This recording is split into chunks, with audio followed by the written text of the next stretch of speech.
Hello, everyone. Welcome to Sweaty Casuals, brought to you by Snowflake Sanctuary Discord server. This is the podcast where we talk about the A to Z's of the games we love to play, from the states of ranked games to our thoughts on the newest sensations and everything in between. My name is Zach, and along with my co-host Nox, we will be your guides as we traverse Elo Hell. Small reminder, we do swear, so viewer discretion is advised. Today, we're joined by LordBandito and InvaderCaramel, usually referred to as Bandito and Caramel respectively. Of course. Who are two of the moderators and big fans of Baldur's Gate 3, the title we'll be discussing today. Heads up, we will be discussing spoilers for the game. So if you haven't finished the story, not necessarily the epilogue, but if you haven't finished the story and you would prefer it to be a surprise, please stop watching, listening. Come back later. Listen later. We don't want to ruin anything of anybody else's experiences. Our icebreaker for today. Who is your favorite companion, and what is it about Astarion? It is Astarion. That is no. the right answer. I'll kick it off. Yeah, go ahead. Sure. I'll kick it off. Spoiler: I do love Astarion. He is not my favorite. The shaking heads. But I genuinely think a lot of your favorite companion has to do with who you spend the most amount of time with and maybe who you romance in the first playthrough. So that being said, my favorite companion is Gale. I think he gets a bad rap sometimes. Sometimes. Wizards too. For having little brother energy, but look. I had a ton of fun enjoying his story. I think he has a compelling arc in terms of what he wants and how you as a character, especially within a romance situation, can kind of talk him out of it and make him see that there's more to life than just becoming a god and being power hungry. Yeah, but you have to follow up on his ex. And he does talk about his ex all the time. And you know, those are always red flags. Those are He always talks red about flags. his ex. I mean, you'd probably talk about your ex if they were a literal god as well. Yeah, it's a flex. I won't Yeah, lie. it's a flex. That's I'm like, It's he's a doing flex. it to show off. Caramel, you seemed like you had strong thoughts on Astarion. Let's hear 'em. I didn't even romance him first. I romanced Lae'zel, and I'll get into that later. But Astarion, I feel, is the most objective. Not just because he is adorable, which he is. Not just because he's sarcastic, which he is. He's just genuinely the most well-rounded character, I feel like. And I always have him on my... You can disagree if you want, but you're wrong. I need him in my team at all times. Just not only because of his abilities, but he just has the best responses for every situation. That's why that character is as amazing as he is. So good points. If I had to choose between the two, I'd probably put Astarion higher than Gale, because Gale's objectively the wrong choice. Oh my god. On the other hand of that, there is only one option, and it's Karlach. There's no competition whatsoever. Okay, let me start you off. She is the meanest looking motherfucker on the team, yet she carries you like a wounded dog the entire game. It is adorable. Anything other than that is the wrong word to use to describe her. In a lot of the romance options, you get a choice of some kind of event that happens between your character and your chosen character. Her interaction, their event, is a date. They go on a small little first date to a diner. So adorable. It's adorable. It's so fucking cute. Well, I didn't know that. Yeah, it's adorable. Best girl, by far. There's no competition. The only one that even comes close is Astarion, and it's barely. And it's only because that voice actor carries him. I will say, I would concede to Karlach being the best, because I feel like she gives that first kind of flag in the game that looks can absolutely be deceiving. Yup. And it's the best way of seeing that in the game, I think, at first, is like this huge tiefling fire monster-esque the most cuddly bear in the whole game. I will say, one of my favorite things, she does have a temper. One of my favorite things about Karlak is when she joined my party, and when you send her to go like main attack somebody, melee, or it's usually melee because it's Karlak. But they have little lines that sometimes they'll say before they go in, and my favorite one from her, and when I knew that I was going to love her as a character, is when I sent her to go main attack an enemy, and the line that she mutters is "poor fucker." Like she's she's awesome. She's one of my favorites. Gale still takes the cake. Sorry. It's not close, but that's all right to have That's other opinions. After you have your 5th playthrough, it'll probably change. Definitely. 5th. Gale is such a basic bitch choice. He is as vanilla as it gets, okay?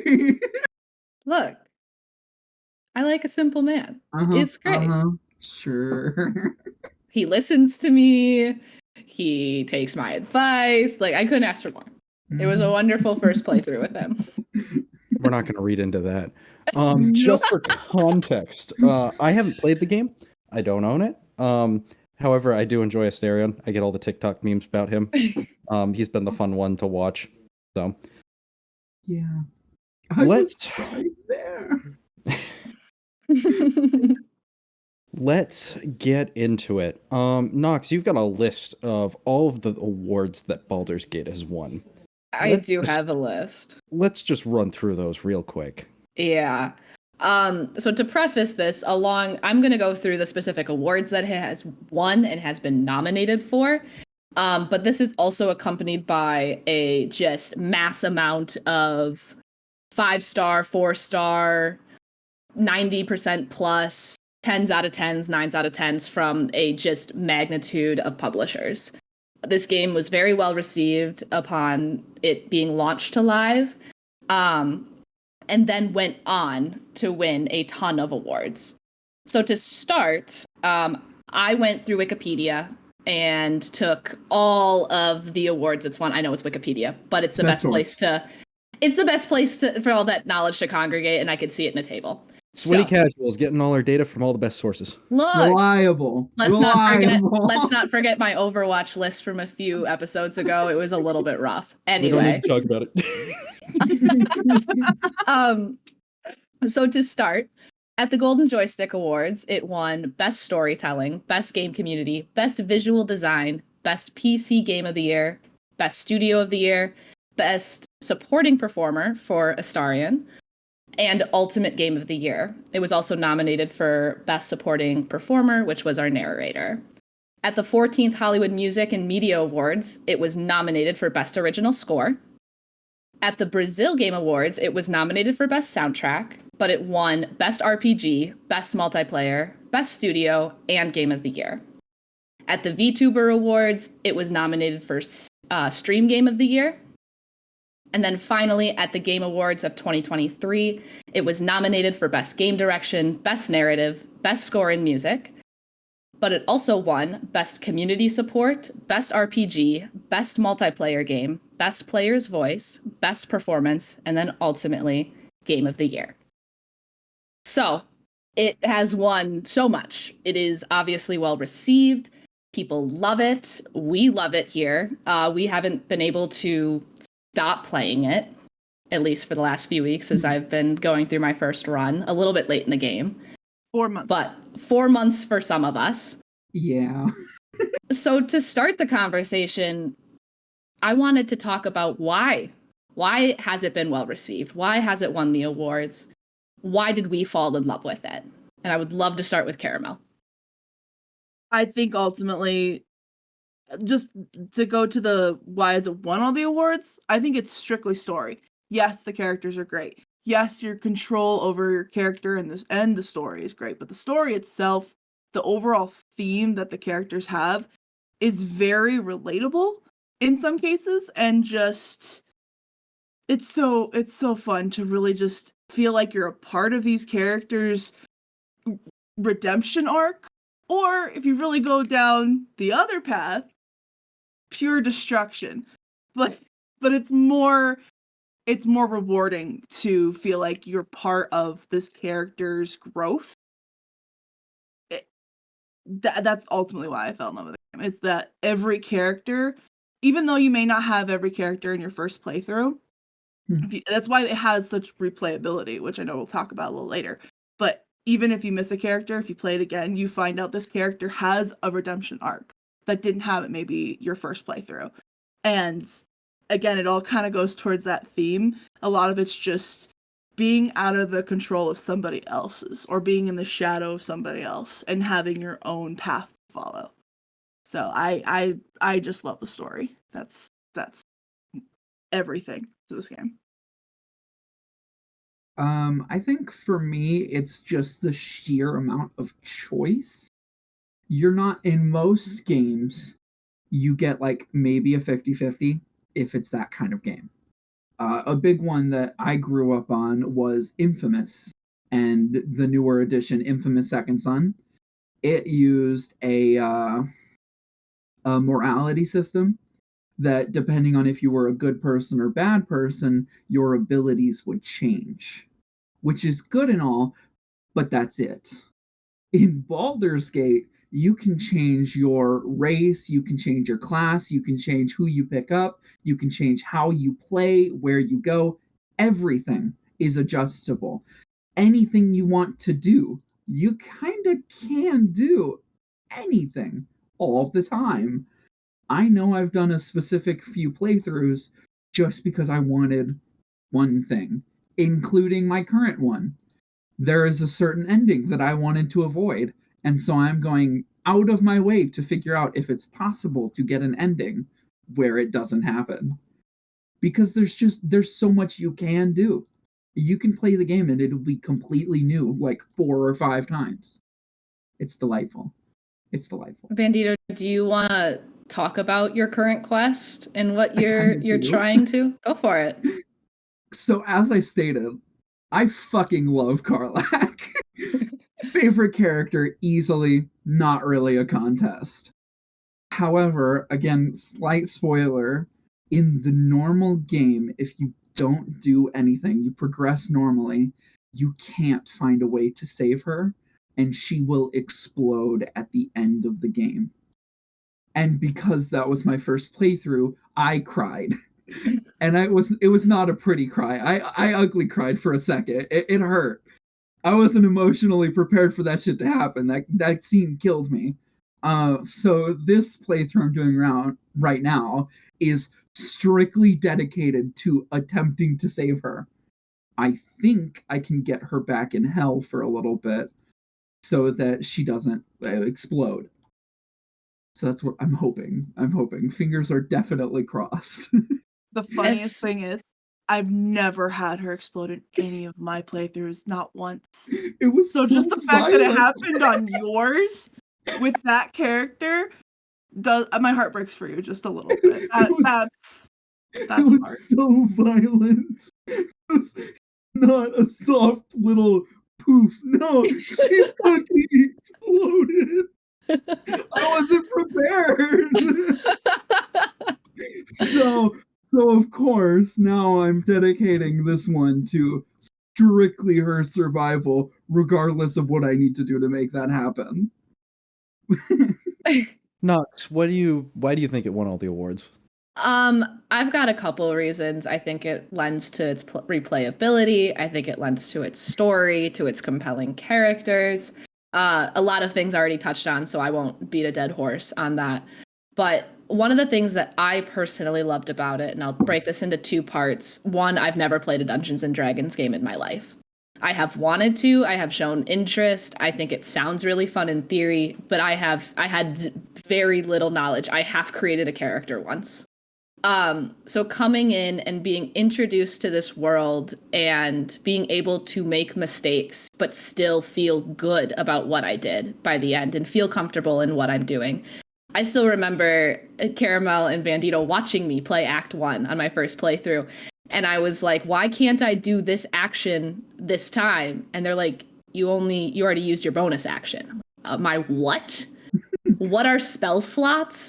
What are sorcery points? I was playing a tiefling sorceress. for context here. I had no clue. I felt like I was waving around a limp noodle trying to kill these people for the first 10 hours of my playthrough because I didn't understand the how the game worked and how the combat worked.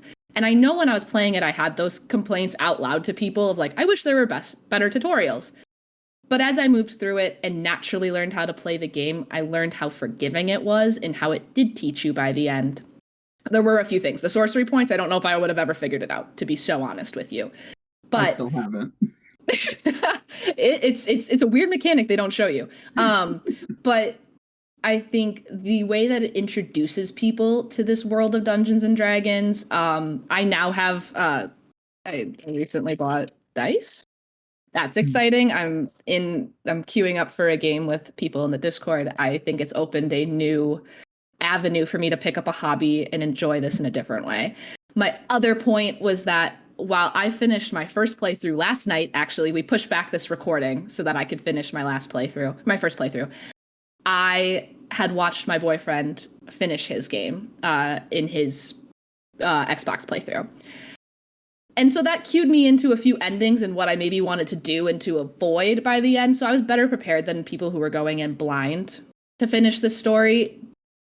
But the way that I was able to watch how he played and get his endings and then play my way, we only had 2 endings in common. And I think that touches on replayability. But I also think it gives the player a really satisfied feeling at the end that your choices in what you did mattered and what you decided to do during those 50 to 100 hours during that playthrough mattered, because there's nothing worse than to play a game that has choices and feel like you were shoeboxed by the end.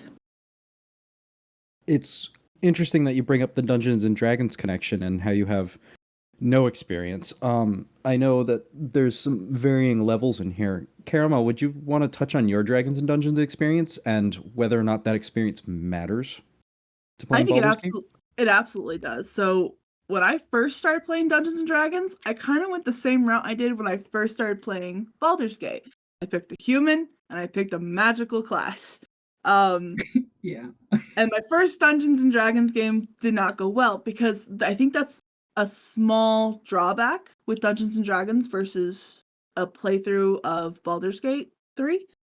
You have to rely on other people, specifically who also have unlimited choices, unlimited options. So I think that can cause a Dungeons and Dragons game or campaign to be vastly different and have a million different endings. This one does have a limited amount of endings. But I think if you've never played Dungeons and Dragons, I think this is a great way to start getting into it. A gateway drug, if you will. It's a controlled environment. Yeah. There is a set path already for you. There are companions that you still have. They have their own stories and actions, but you still have control over, are they in your party? Or what are they going to do to help me in battle? Whereas if you're playing with friends, they're going to make those choices.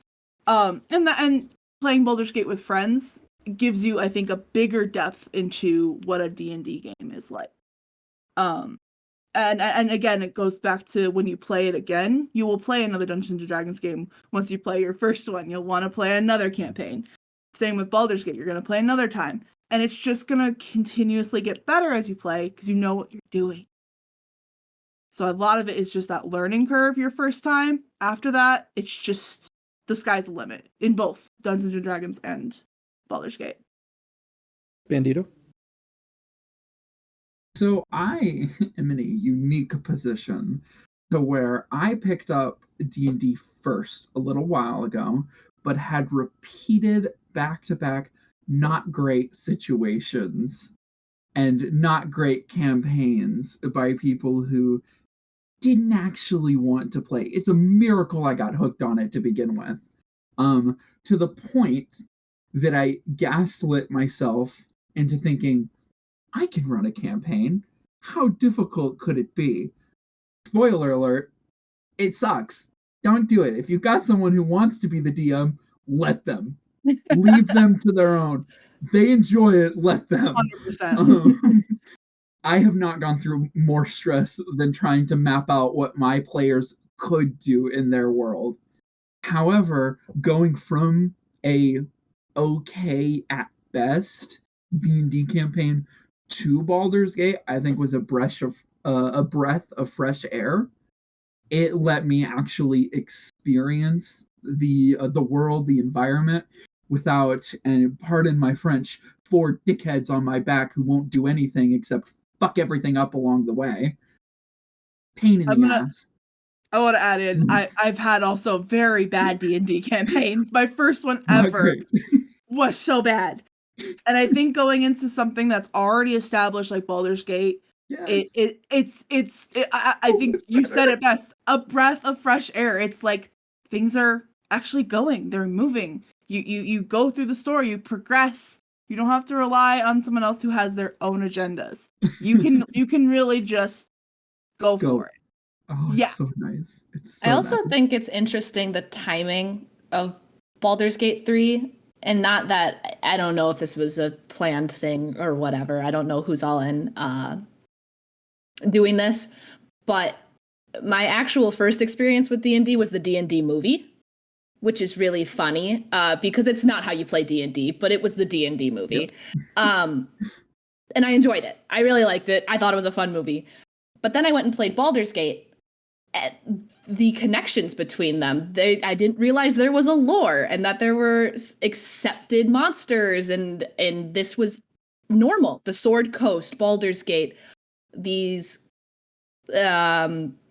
classes of people, the Flaming Fists, like things like that are accepted and exist in lore. That was wild to me. I think I had that realization a couple days ago of like, oh my God, I thought Dungeons and Dragons was completely open to whatever the DM wanted to be. They had to create their own world every single time. They have to be so creative. I didn't realize that this was an established lore, which my little hyperfixation brain is now a little bit excited because it has a new object to go learn about. If you're lucky enough, you'll realize that before making a whole campaign without anything added in. And each little detail. I haven't slept in days. Gotta read them D&D player handbooks. Yeah, they're kind of important. A little bit. Just for context's sake, part of the reason why I haven't played Baldur's Gate and I really don't have a huge interest to it is because I have played D&D and I have not enjoyed it. It's not the game for me, which is fine. It does hurt a lot that I think I've played with one good DM ever. And I was very young at the time. I must have been probably about 7 or 8 years old, so still a little bit young to really fully grasp all the things going on and how all the mechanics worked and how you can actually progress. And it was a little one shot that we did. But I've just really never had a great D&D experience, and I do have found that off-putting in getting into Baldur's Gate. But I don't know how shared an experience that is, given just how popular Baldur's Gate has ended up being. Well, kind of like what... Oh, go ahead. I think it skyrocketed into popularity first with, what's his name? Matt Mercer. Critical Role. Critical Role kind of brought D&D back into the spotlight, and then they kept getting popular. 100%. And then they kept getting popular, and then there was a movie, and then there was a game, and then it just kept going, and now it's a big thing again. See, you say that, and I actually don't think it was that. I think it was Stranger Things. I was about to bring that up. People forget Stranger Things. I think Critical Role was first. It was. It might have been. In terms of popular culture. But it definitely helped. At very least, it helped. I mean, at this point, Stranger Things is one of the few properties keeping Netflix alive. Which is saying something. Yeah, and it makes them a lot of money. Yeah. That's why they're not afraid to dump stupid amounts of money in it. Yeah. Separate conversation, though.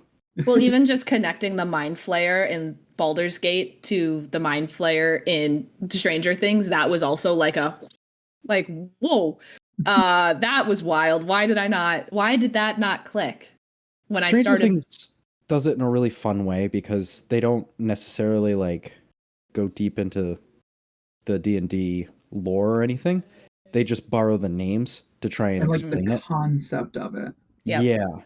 And Which it's kind of they fun do that it they really it that way. well. Yeah. Yeah. It It helps lets if it you have that kind of be familiarity. original. Hmm. We've heard Bandito's least favorite part of the game very clearly with Karlak. Let's just go around and either tell me about your personal favorite part or like the biggest, like the worst Nox, part it's that you've fresh in your experienced. mind. My favorite part is the relationships you get to build with the characters. On a selfish point, or what my playthrough was like, I really enjoyed the romancing ability of the characters, and specifically Gale. That was a part of the story that I would look forward to. Part of the reason I would want to advance to Act 2 or to Act 3 is to get that next step in that relationship. Yeah. And they really pay off at the end, I think, for most people. Sorry, Bandito, I know Karlak didn't make it. You learn to live with it. So that would probably be my favorite part, is the relationships with the characters and just how you feel like you know them and how they bleed outside of the game when you sit down and you play Baldur's Gate for 10 hours and then you're still thinking about it when you leave. I think that's really not unique because there's other games that have done that to me, but when a game does do that, I think that's really notable. Special. My least, was they touching? It's special. Special. I thought you said touching. Separate discussion. My least favorite part of the game was sometimes, especially in Act 3, when you walked into a fight, you either felt like you could roll them and it was no big deal, or you felt like you couldn't win and there was nothing you could do about it. Specifically, the first fight in the House of Guilt. Oh, Grief. guilt. Grief. I always mix up the G words. But House of Grief, the first battle in there is awful, is terrible. I have no idea how to do it. I turned down my difficulty to Explorer, gave myself 300 HP, and then I won narrowly, I hate to say. I also think the battle against Answer the Dragon was also terrible. Caramel can attest, I almost threw my computer through my window. You hated I spent that. far too long on that fight, but I did win. 2 weeks ago was the League of Legends episode. Please contain your anger. Yeah. We don't need to worry about League causing me to put my mouse through the drywall. It's that freaking those freaking ones that cast darkness on me in the temple or the House of Grief. They are going to cause problems to my peripherals. We're gonna have to introduce a new League character. Caramel? Sorry, just the anger I felt that when I watched you with the dragon. Oh my god. I think everyone has had at least one instance in some fight. Normally it is in Act 3 because I think it's probably the most unpolished act. It's the most issues. Yeah. But everyone has had at least one fight in that act where that anger is completely justified. You will eventually defeat it. There's something in us that just, we're going to get through this battle. We're not giving it up. We're not walking away. We're going to finish this fight. And I think that is kind of a good thing because it just, it engages you. It makes you mad. It pisses you off. But you want to do it. You want to defeat it. You want to defeat the dragon. Who doesn't want to defeat a dragon? Okay.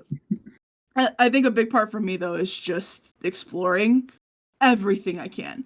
Because your first playthrough, you will always miss something. There will be something you didn't see, didn't realize you could go a certain path, and I love exploring it. That is my favorite. This huge world. I already have a familiarity with D&D. It absolutely expands. Even if you have such a good knowledge of it, you learn more. But I won't lie, I had to learn acceptance in this game, and I hated it, and I think that's the worst, but it is also the best for just general growth. I in like your endings. So you had your Karlach ending, you had to accept it. You weren't gonna go all the way back in the game to fix it. That's your ending.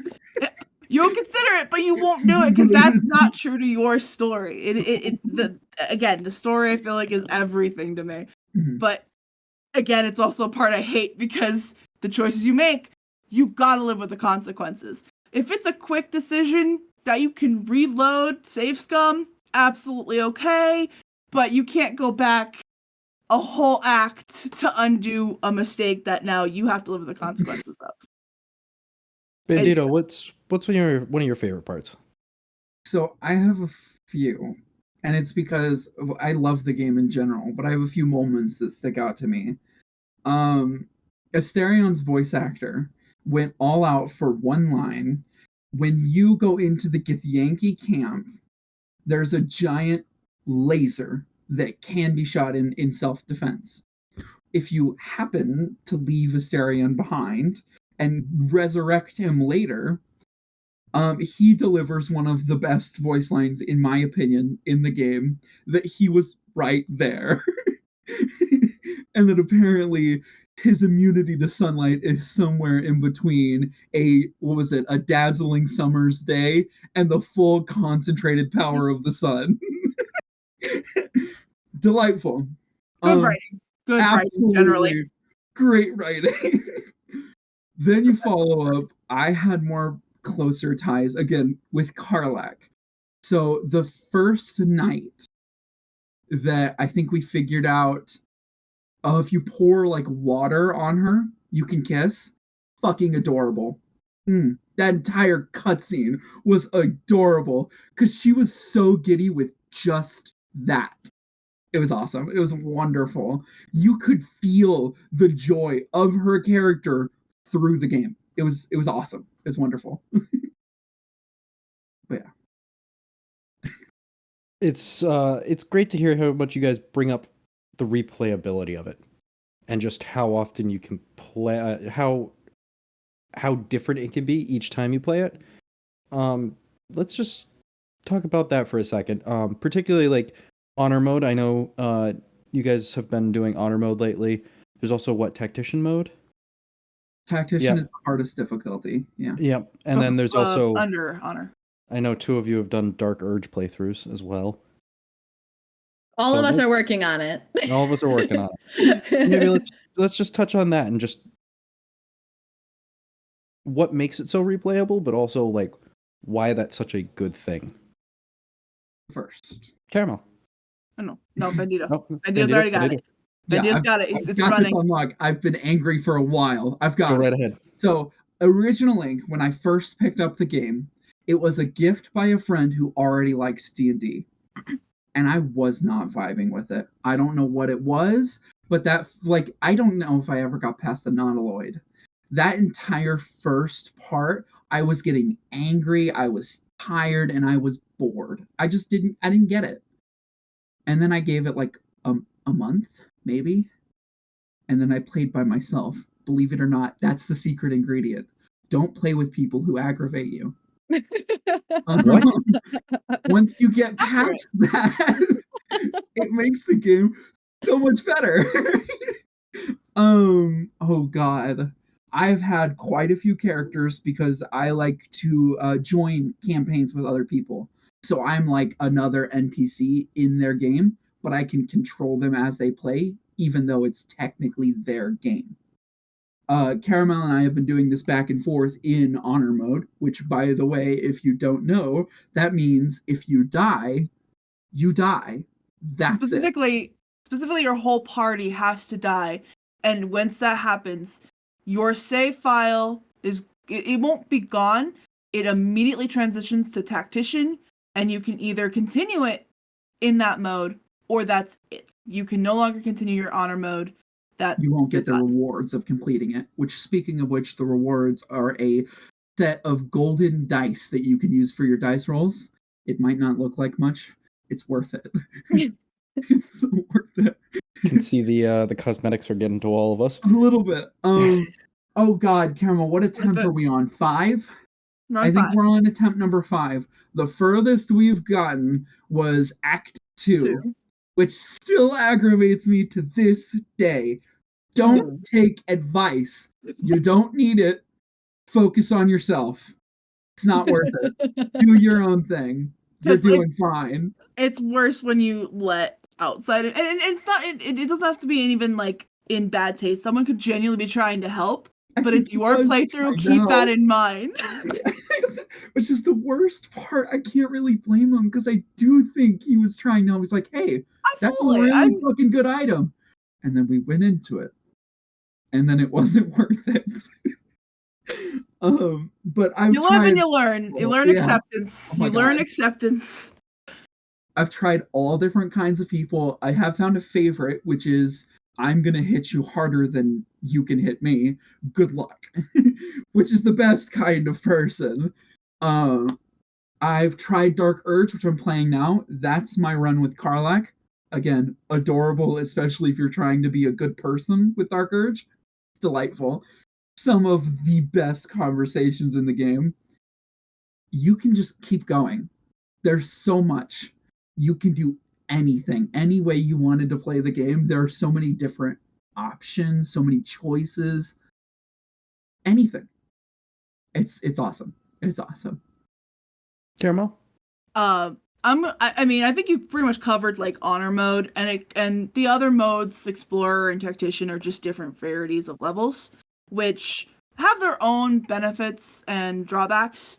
My personal favorite is the Dark Urge. I think that is my favorite character because it does have a set story for this character. You don't know it though when you first go in. You are learning this character's backstory at the same rate they are. And it does open up a lot more lore. It does open up a lot more different options for you to do. And my personal favorite might be a little bit of a spoiler. You can kind of choose whether you want to be someone more redeeming and good, or you can do something a little more evil. I like doing evil Dark Urge. You get some perks. Again, I'm not going to give too many spoilers because I know Nox, you're just starting it. But there is a transformation that you can do during battle that is very... We brought up Stranger Things. It gives me that vibe. And it is the most fun of just transforming and just, blowing through battles like they're nothing. So play the Dark Urge however you want, but if you do the evil run, there is some... It's give and take. So there is things you will lose out if you do your evil run, but you will get some fun things in return. So you can do the Dark Urge run numerous times, and you still will find so much to do. So like I talked about, finished the game last night for the first time. We knew this podcast was coming up. I really wanted to finish by the time we recorded, so I was able to know the entire story and talk about the entire story. I had been not sleeping well, playing this all day if I could, coming home from work early to play it, staying up way past when I should for my sleep schedule to play it, and I finally finished it last night. It was 11:30 p.m., my eyes hurt, my head hurt, I had done it, I had got it done in time. But do you want to know what I did instead of going to bed? I started my Dark Urge playthrough. Yeah, you did. Why? It's a blessing and a curse. This game, I found this today as I was playing earlier, starting my Dark Urge run. I was thinking about things I wanted to do differently. I wanted to maybe romance this character or go here first, have this interaction first, see how that chain affected how we did everything. But today, I met Gale, pulled him out of the portal, and I went, oh, I could romance him again. And even though I had already done it, the story was so good that I was willing to go through another 70 hours to do it again. It's like a comfort movie. It's it's addicting. It's comforting. You know what's going on, yet it can still be new and challenging and different. I might have started my Dark Urge mode on Tactician. It might have gone back to balanced already. It is what it is. And it's your choice. So there's something about, yes, you can go do different things, but also it's so good in and of itself. It's the same reason you'd go back and play Jedi Fallen Order again, because you loved it and the story was so good. Or you go back and you play other story-based modes where you just love the story, so you do it again. So even though Baldur's Gate can be so different, depending on how you play it, it's still so good that you could play it the exact same way again. I would play it again. I would make exactly the same choices and I'd go do it again. I think the only time I've actually changed anything, like I actively changed what I did, was in my playthroughs with Caramel. Because in like almost all of mine, I was a good person. Like, I went out of my way to be a good person because I liked Karlak and I want her on my team, and to have her on your team, you gotta be a good person. So I had that shit down. As soon as I joined Caramel, we unintentionally killed first the entire Emerald Grove. Dead. Just because that happened. Then the Goblin camp right out. All of Act 1 was executed because we chose the wrong voice line. So it's actually pretty entertaining. I remember being on a Discord chat with you a couple days ago, and you're like, "Huh, we're gonna go solve this murder now." Yeah. That's the funny thing though. There's a couple similarities in most of my playthroughs, but I actively try to pick different choices because I don't know what's behind that choice yet. I have to know. I think that's like the main draw for me is I want to know. Where else? Or you just save scum and pick all the options. That is the but you gotta know what happens at the end of the story from that choice. So that's why I have 6 playthroughs. I'll stick to that decision because I want to see what happens at the end. I mean, why was this decision so big? And there's usually a consequence for it, no matter what. Yeah, there's a lot of times where I'll intentionally save scum just so I can hear what each voice line would offer. Did you do it to Karlak when you were romancing her? I did, of course. I'm not a monster. I did it to Gale in the epilogue. Caramel watched me do it last night. Uh-huh. Oh, God. F5? I think F8 when we're done. F5, F8, F5, F8, F5, F8. For people who don't know and might want this quick trick, F5 is a quick save hotkey, and F8 is a load your most recent save hotkey. You're welcome. When we're talking about save scumming, very useful. You're gonna need those 2 keys. It is a legit strategy. Fight me. Sounds like people playing Kerbal Space Program. Sure. It's not though, because people in Kerbal will do that. They'll F5 and they'll F9. Oh. You can save scum in Kerbal? Yeah. Yeah. It's kind of common. Like people, so like I'm pretty good about not save scumming, but I will F5 all the time because there's weird things with the physics engine in there. So sometimes you just reload because you'll load a ship and it'll spontaneously explode, which that happens fairly often in that game, even when you're not trying to. But it's a good thing just to get in the habit of with that one. I'd love to do a Kerbal episode. If there's any interest, please let us know. Oh, Lord. That's actually kind of a good thing to bring up real quick. What would be your number one tip you'd give for new players? I always go F5's your best friend. F5 is your best friend, and you need to start learning that best friend. My tip would be if you're new to D&D and you're new to Baldur's Gate, go look up how actions and bonus actions work and how items work. It would have saved me a lot of stress and a lot of long rests if I would have just understood what those things were doing. I thought we were just going to bed at night and I was getting all my health back. Nope. Nope, that's not what was happening. So if you have no base knowledge, save yourself 10 hours of the learning curve. Just go look up how those things work. How did the combat work? Go find a guide online. It's fun to learn as you go, but it's also incredibly frustrating. So if you want to skip that part, just go do some research, figure it out how it works. Bandito? On a slightly different tone, don't fall for the little vampire twink. It's not worth it. There's only pain. It's worth it. There's nothing there for you. It's just gonna make you Lies. feel bad. Like, Like Okay. there's nothing there. Is he like a Roll one. Ken doll? I mean, Can I ask a question? Because I know we're talking spoilers, and I'm just curious. Mhm. Is there an ending with Asterion where he doesn't complete the ritual in Cazador's palace, but can still walk in the sun at the end? No, No, I don't I think found- so. Not that I found. I know that there's a bunch of things like endings have been undiscovered still. Are you serious? There are Uh-huh. some parts of it that haven't been found yet. That did start when it first came out that they had said that. I don't think that's this as is- accurate anymore. It might not be not since they got Game of the Year at the very least, Mhm. but for a very long time. There was hours You didn't know? undiscovered. Absolutely. But I'm not sure. I don't Okay. think so. I would but- say no. And sorry to burst that bubble. I was just curious because I watched his story. His endings felt a little bit like two sides of a coin. Like you had to do one or the other for him, which is a little sad knowing that so many other characters have a few more options and such a beloved and award-winning character doesn't.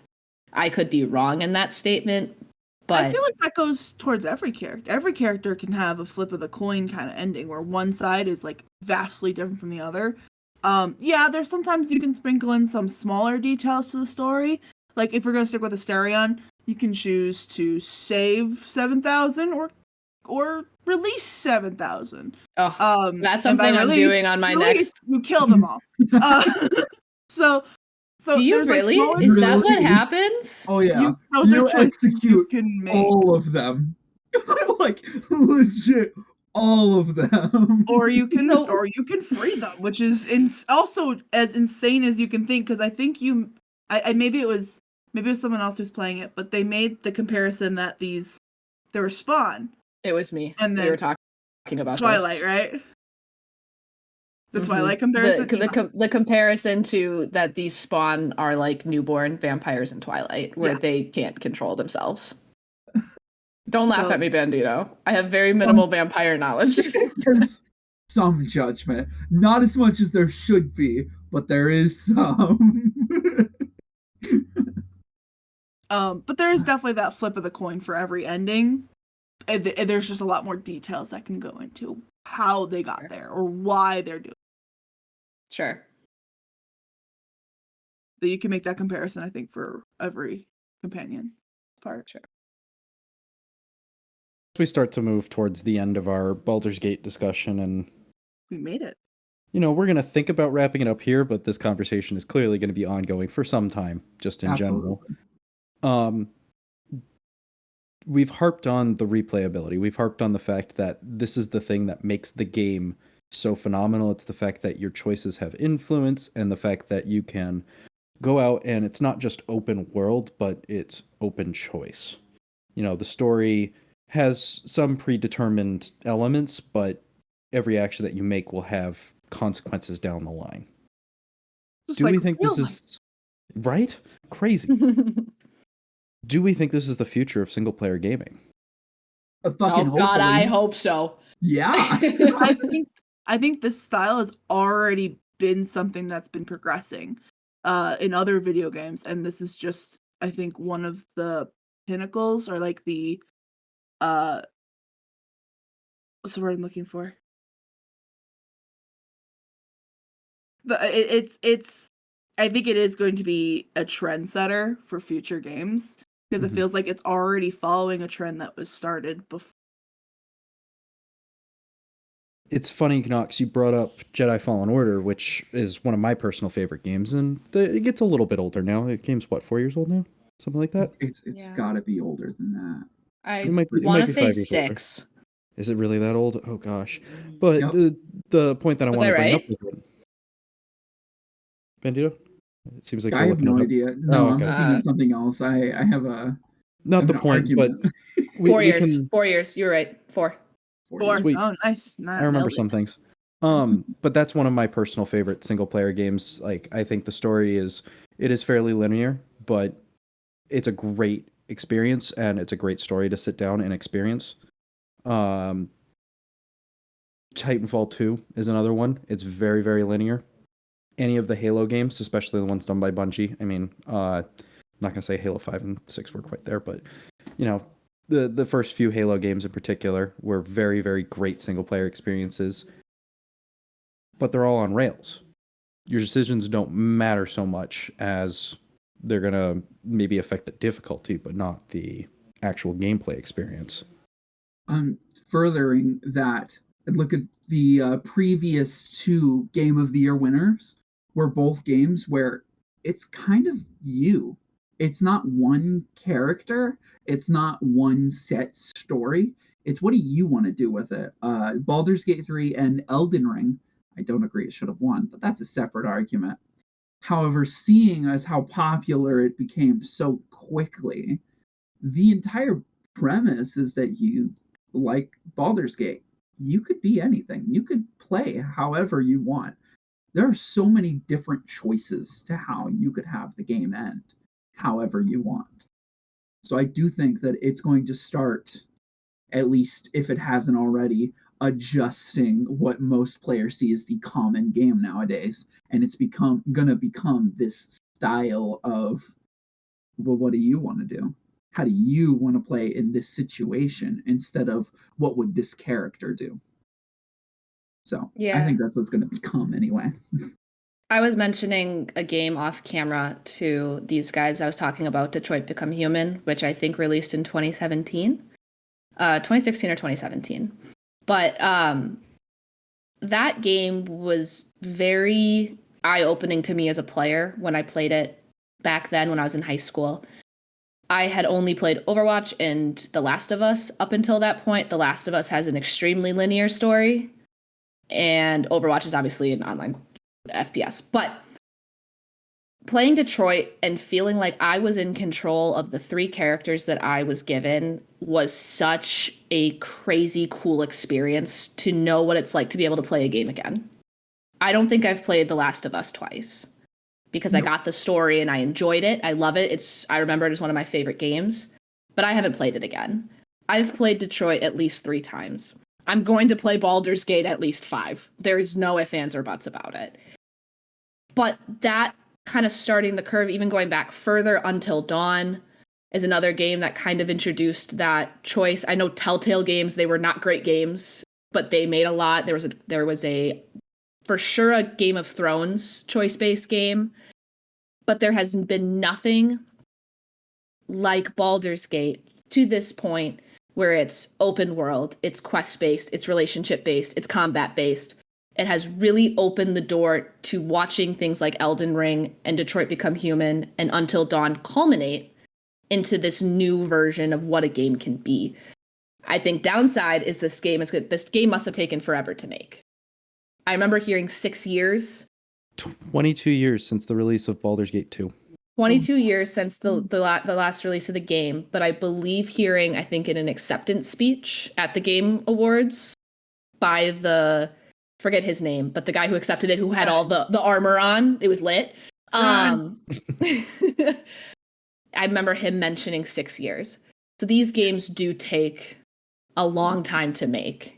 This isn't, you have to create and voice act and render and work on 1,005 different possibilities because you're giving that freedom to your character, which I think is interesting. I think we might see if games really start to push in this direction, we may see a decrease in the amount of games we get from these bigger studios as they're working on these things. This is also not my realm of knowledge. This is me thinking as a very average person. Oddly enough, this is my realm of knowledge. So, viewers, if you do have interest in how games are developed, I have a limited knowledge, but I do know more about the CGI part of it, so which has a lot of commonalities. I've got 4 or 5 games I know everything about. So, but it's also interesting as things like motion capture and different ways to create games become way more advanced. Creating these and animating these may become easier. Time will tell in terms of development processes, but these games are not 2-year games to create. These games take a long time. And we got really lucky. Baldur's Gate is phenomenal. But Baldur's Gate could have also sucked. Yeah. Baldur's Gate could have been bad. Not every game released by big studios is good. So I think volume could go down. The amount of good games we see could go down. But I think it's a great price to pay for these excellent games we receive. I will wait. If I don't have another new game for 3 years while I'm waiting for the next studio to catch up and release after Baldur's Gate, I'm fine. I'll just play Baldur's Gate until then. To put it simply, like I would vastly rather have quality over quantity. That's really what it boils down to. This is a high quality game, high replayability. I will wait as long as I need to for another game. I don't know if I've mentioned it, but for a very long time, like basically since I was born, Diablo, the entire Diablo series, has been one of my favorite. Diablo 3 specifically is my favorite game of all time. I have replayed that game, I don't think it'd be a stretch to say thousands of times. I've played it a lot. Baldur's Gate might take the cake. Just the sheer emotion behind it, again, how much there is, how different you can play each one, it might get close at the very least, but it might go over it. It makes me upset that I held off so long to get this game. Yeah, I didn't want to manipulate you too much into getting it. I got yelled at last time for that. Really putting out good images of ourselves out on the internet. Hey, if it's a good game, maybe you should manipulate your friends into buying it. It's worth it. I have some games in my Steam library that you've forced me to get that say otherwise. What was that one? Demonologist? What are you talking Demonologist about? is fine. I was more thinking, who's your daddy? That was a fun game for like 2 days. We didn't get 2 days out of it. We got less than an hour. I got You got 2 hours. I got like 2 days. 2 days. We got less than an hour. Lord. Was that in a row? Okay. I don't think so. It might have been. It's been a while. No, that sounds like I also think it was a bigger issue of who we played with and less of what we played. It seems like a common thread for you, Bandito. You know, I didn't say it was perfect. But we're gonna have to clip that. Yep, life. New sound in the Discord. Hell yeah. Let's wrap up our conversation then. One very, very simple question. Like I mentioned, time between Baldur's Gate 2 and Baldur's Gate 3 was 22 years. Would you wait 22 years to get the next Baldur's Gate installment? Yeah. If I have to. I want it now. Quicker. Yeah, I want it like tomorrow so I can figure out what happens after and what's the canon story. If it was 22 years or nothing, then yes. The answer is yes. Yup. Caramel? How long was Dame Aelin in the Shadow Realm? I'll wait that long. I'll get chained, stabbed over and over again. And if it means I get released and go play Baldur's Gate 4, down. Absolutely. I need to know what happens to Karlach. You don't understand. I have to know. And in the meantime, we got 3. Wait. Absolutely, I would wait. No question about it. Definitely, we all have. I should say it. Everybody else except me has very, very positive thoughts on it. I'm pretty neutral, but eventually you'll break be down, and I'll buy it, and we'll see at that point. And you will have Zach, to deal with us watching you. I am at my point where I'm ready to crowdfund you the funds to buy it. Probably chip in. I'm ready. I got my checkbook. Which one? No. Well, we'll see. Give it some time. With that said, let's move into our usual final segment. We call this The Real World. We like to talk about just things going on in our life, music we're listening to, movies we're watching, TV shows we're watching, books we're reading, things we're doing. May or may not be related to video games. Oftentimes it isn't. Just general things in life. Nox, you want to get us started? Sure. Before we started filming tonight, I had to quickly run through my list of what books I have talked about and which ones I haven't. My reading has, believe it or not, slowed down because of this stupid game. I haven't had any time. I actually have I want to read the entire Throne of Glass series before Crescent City 3 comes out on January 30th. I'm behind on my schedule now because of Baldur's Gate, which is fine. I'm not mad about it. I'm there. Not at all. But I won't talk about Throne of Glass. I think I already have. I'm going to recommend The Duology of Divine Rivals by Rebecca Ross. It is a YA, technically. I think it leans a little bit younger, but I still enjoyed the story. It is a historical fiction, but not really. It deals with gods in a war and two people who fall in love, who are both reporters and carry around their typewriters and report on the war as they're constantly being ripped apart. It's very cute. It's very sweet. Combined, the entire duology is like 700 pages. It's extremely easy to read through. I read the second one that just came out in a day and a half. So I think I have talked about this one. I'm plugging it again. It's wonderful. Bandito, you're next.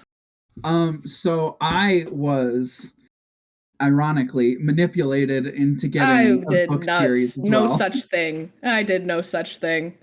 Which is ironic. If you had stayed quiet, you might have been able to be like, "Oh no, it was just someone." It wasn't even just you. I had like 4 people yelling at me all at once for just this series.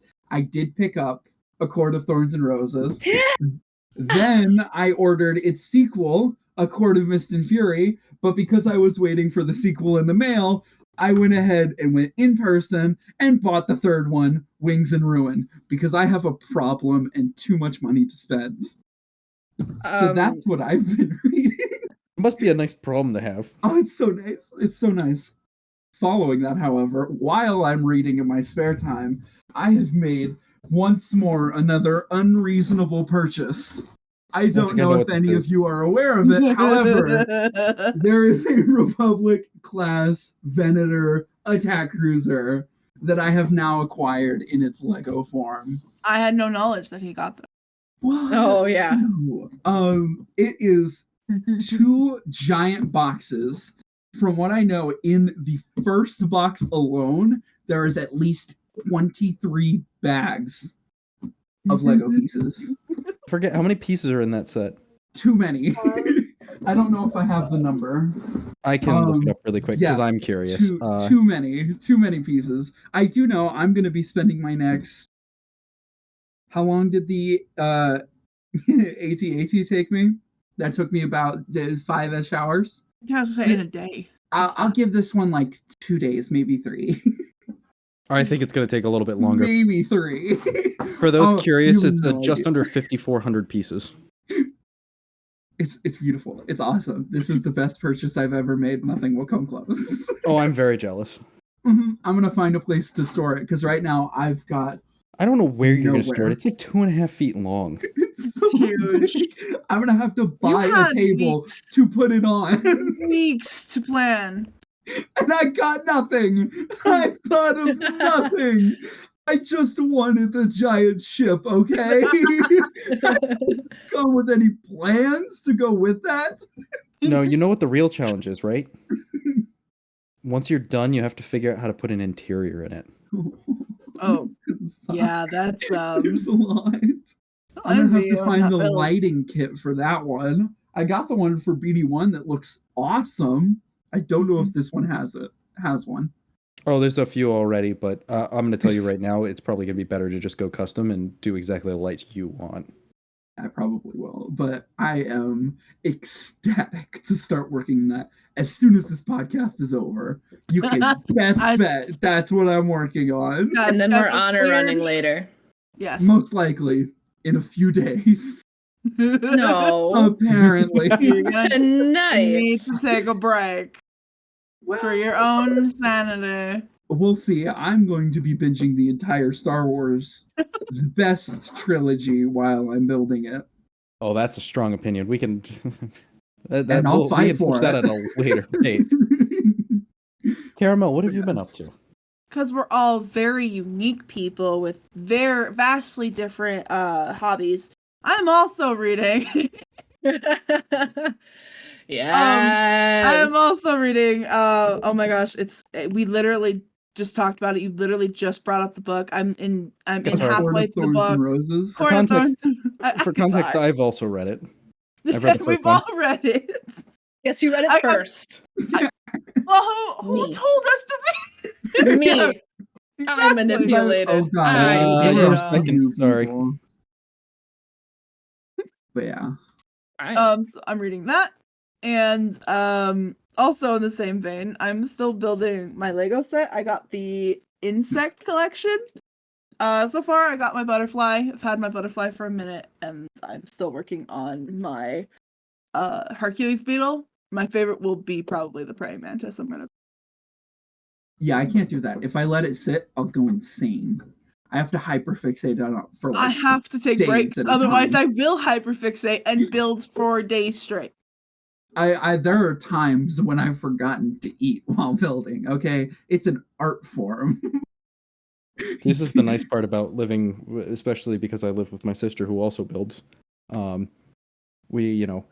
Oh gosh, how many sets are in this room? 1, 2, 3, 4, 5, 6, 7, 8, 9, I don't 10, think I have 11, as many 12, as you. 13, 14, 15, 16, 17, 18, 19, 20, 21. I thought we were going to get to sets. like 8. I thought 8 was going to be a nice number.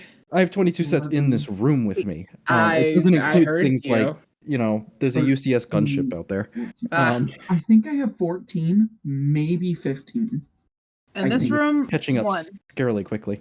Well, that's because when you don't have to pay other for way. bills, you have all expendable income. Yeah, And this is all it's going towards. I just have my BD. I We feel like that. your BD. You BD's need to a good look one. at the light kit for it. It's worth it. It's worth it. For me this week, I was just gonna mention I've been working on my diamond paintings because I've finished 2 of them.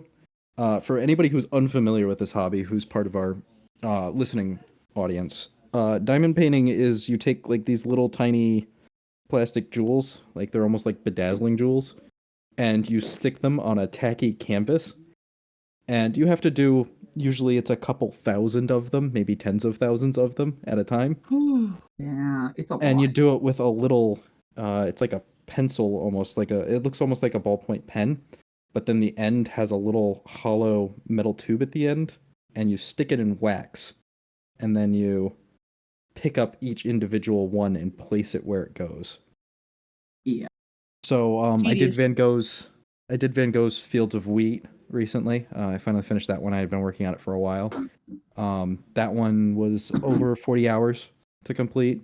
And then for the video podcast, I could actually show it. I've got the Avengers Endgame poster that I've done. Ooh, That's kind of sick. it is pretty cool. Like it's an interesting thing to hang up and show The around. photo doesn't do it justice. No, it does not. No, it doesn't, because it actually it sparkles. Like I can kind of get it there. If I hold it at an angle, you can see like it actually sparkles and the jewels catch a little bit. Tiny. It's a different type of hobby. It's very, very time intensive. Tedious. Doesn't always agree with my carpal tunnel, but Coward. you know what? Give it a decade of living with it, and then you can come back and talk to me. We'll see. I'll Over a gladly decade. have my Venator sit on the mantle. And you'll be like, I'm never taking it apart because I don't want to feel that pain. Anyway, on that note, thanks everyone for joining us. Hope you enjoyed the discussion today. We release these episodes weekly, but if that's not enough for you, we're always available. Come to the Snowflake Sanctuary Discord. We are always here. There's basically somebody on at all times. If not in the text chat, then if not in the voice chat, then definitely in the text chat. Absolutely. If you want to offer your own insights, have any ideas that you want us to hear, or you think should we just sound like a cool group of people, come hang out, join the Discord. We have a new role specifically for that, so you can actually be like more attached to the podcast, not necessarily, or you can interact with us a little bit more easily. Thank you again, Bandito, Caramel. Thank you guys for joining us, offering all your insights today. Thank you to everyone who's listening for joining us, and hope to see you in the next one. Bye. Bye. 2 hands. We're making that a thing? 2 hands.